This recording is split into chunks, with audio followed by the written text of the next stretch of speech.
les dices que quieres homologar un sendero y mediante una serie de estudios que tú tienes que aportar, estudios topográficos del terreno y demás, más la colaboración o participación obligada del famoso técnico de senderos, que como sabéis, y si no sabéis os lo digo yo, es el técnico de senderos, es el profesional eh, que tiene el título, que por cierto es un título no reglado, es un título que se ha inventado en la federación, eh, y son estos técnicos los que tienen que aprobar o no, es decir, certificar o no en última instancia, si ese sendero puede ser considerado como GR, PR o SL. Esto es interesante, esto del técnico de senderos que algún día hablaremos. Habéis visto en Facebook que hemos solicitado a través de las redes la colaboración de técnicos de senderos que quisieran participar en este programa para, bueno, pues para que nos contaran su experiencia y sobre todo para conocer más. La respuesta ha sido la que esperabais, nadie nos ha contestado. Y bueno, no sabemos si porque no hay, porque no nos ha leído ninguno de ellos o porque no quieren decir nada. Bueno, yo tengo mi particular opinión, que no puedo decir en público, pero digamos que el técnico de senderos al final es el que participa en el proceso de homologación final. Hay una serie de números provisionales que se da al promotor cuando se está haciendo el estudio. Tenéis que tener en cuenta que un estudio puede tardar años en hacerse. O sea, esto no es, oye, mírame el caminito este y dime si vale. Ah, sí, joder, sí vale, venga, pon este poste. No. Hay una serie de proyectos, hay una serie de pasos, está la señalización y en definitiva hay una inversión que el promotor tiene que hacer que no es pequeña.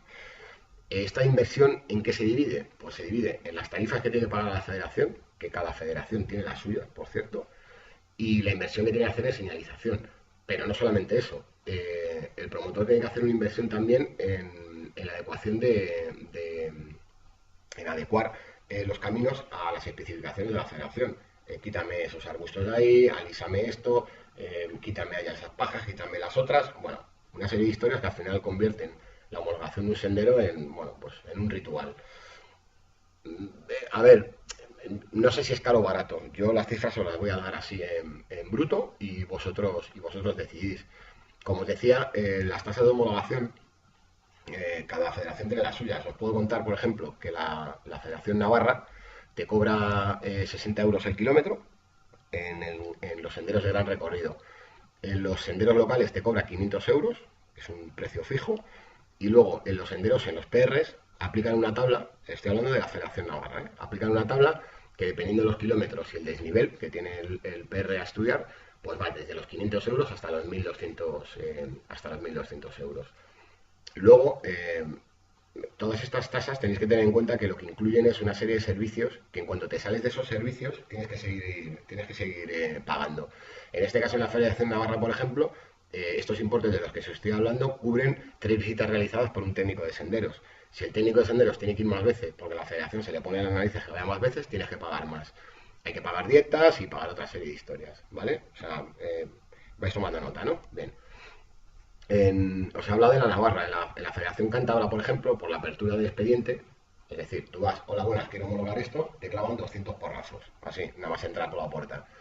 Y luego te clavan 25 euros por kilómetro, con un mínimo facturado de 10 kilómetros. Es decir, no vayas ahí con un senderito de 5 pensando que te van a facturar por 5 porque te van a facturar por 10.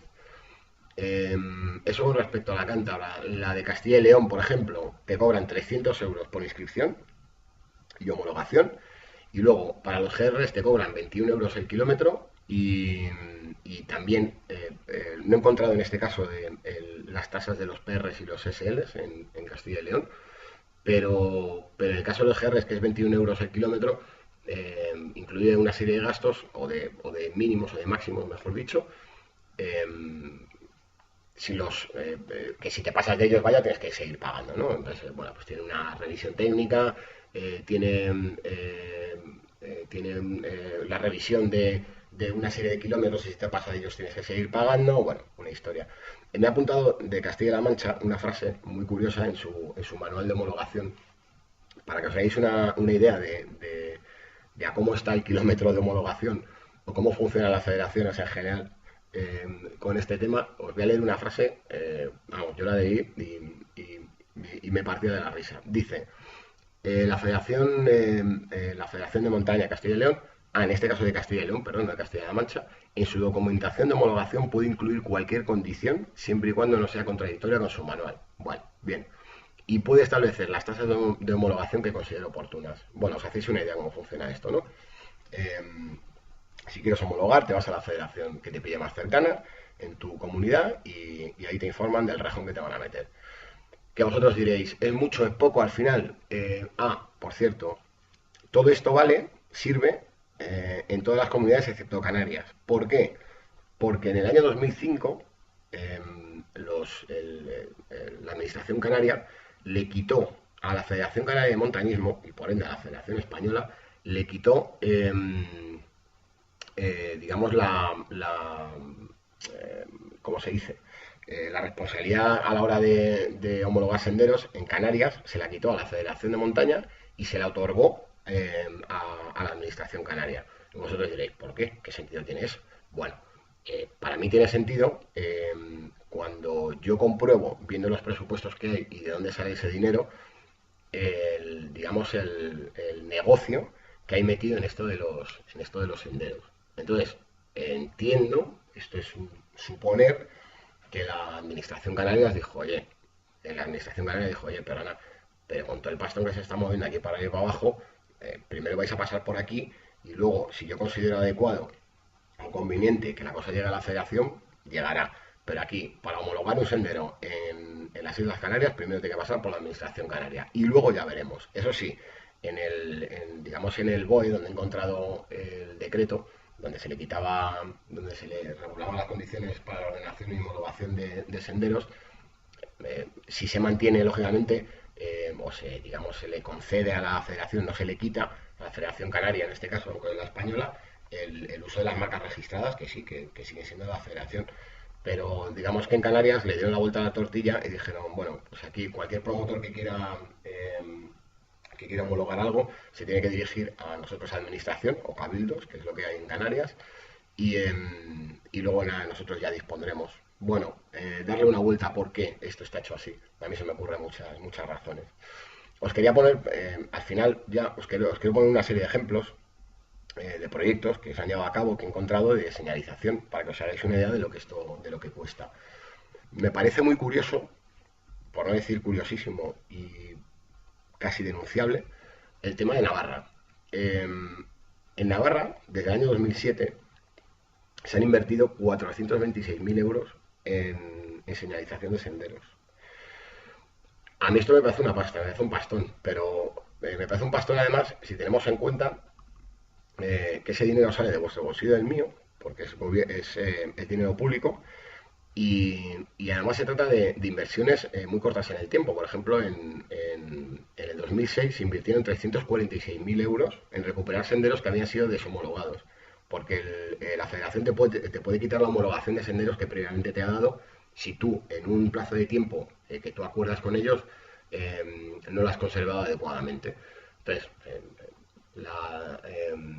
digamos, los promotores en Navarra, o eso argumenta la federación, o la federación tuvo que deshomologar una serie de GRs a los que había dado su homologación, y en el 2006 eh, eh, eh, solicitó dinero al gobierno foral para recuperar esos senderos que previamente ellos habían deshomologado. Os estáis dando cuenta, ¿no?, de la historia.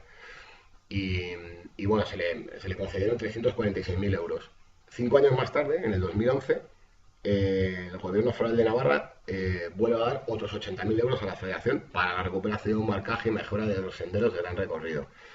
Y en un nuevo convenio, en el año 2013, eh, le dan otros 35.000 euros. Bueno, hacer la suma. A mí me parece bestial. Que vosotros diréis, los senderos de grande recorrido de Navarra tienen que estar como los chorros del oro. Pues no. Noticia de febrero del 2014, este añito. Dice el vocal de senderos de la Federación Navarra. Los senderos navarros están en una situación delicada. ¿Qué os parece? O sea, a mí me parece brutal. Imagino que alguien en breve o dimitirá o dará explicaciones. Que dices, ¿cómo puede estar mal los senderos con todo este pastón que se les ha ido dando? Pero vamos más allá. En el año 2013 os he leído una noticia del 2014, en febrero del 2014, en el que dice el vocal que los senderos navarros están en una situación delicada. En junio del 2013, el año pasado, el presidente de la Federación Navarra, Martín Montañés, asegura: la red de senderos de gran recorrido navarro se encuentra en perfecto estado. Joder, es flipante, macho. O sea, no sé. A ver si alguien me lo puede explicar, porque yo no lo entiendo. Si alguien que nos está escuchando lo entiende o lo ha entendido, por favor que me escriba y me lo explique. Os decía esta semana qué relación había entre el plan E. El plan E es el plan español para el estímulo de la economía y el empleo que lanzaron en el gobierno de Zapatero, casi en plena crisis económica. Esto fue en el 2008, a partir del 2008-2009.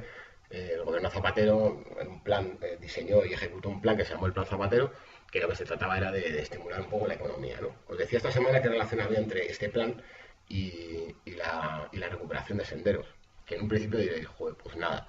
Pues sí, sí, sí que la hay.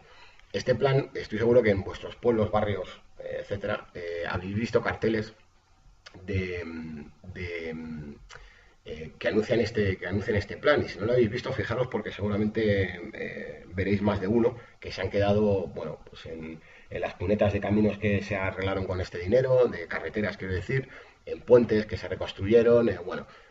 Fue una inyección de unos 13-15 mil euros, 13-15 mil millones de euros, que oficialmente se dijo que se invirtió o que se gastó en el plan E. Algunos dicen que fue más, 30.000. Y bueno, tenía cuatro patas. Una era la medida de apoyo a empresas y familias, otra fomento del empleo, otra medidas financieras y presupuestarias, y por último medidas de modernización de la economía. Y repito, ¿qué tiene que ver esto con la señalización de senderos? Bueno, pues os voy a poner un caso que he encontrado, que he localizado en aquella época, que es en Adra, en Almería, en el que se anuncia la finalización de un proyecto de señalización de senderos en Adra, 45 kilómetros de señalización,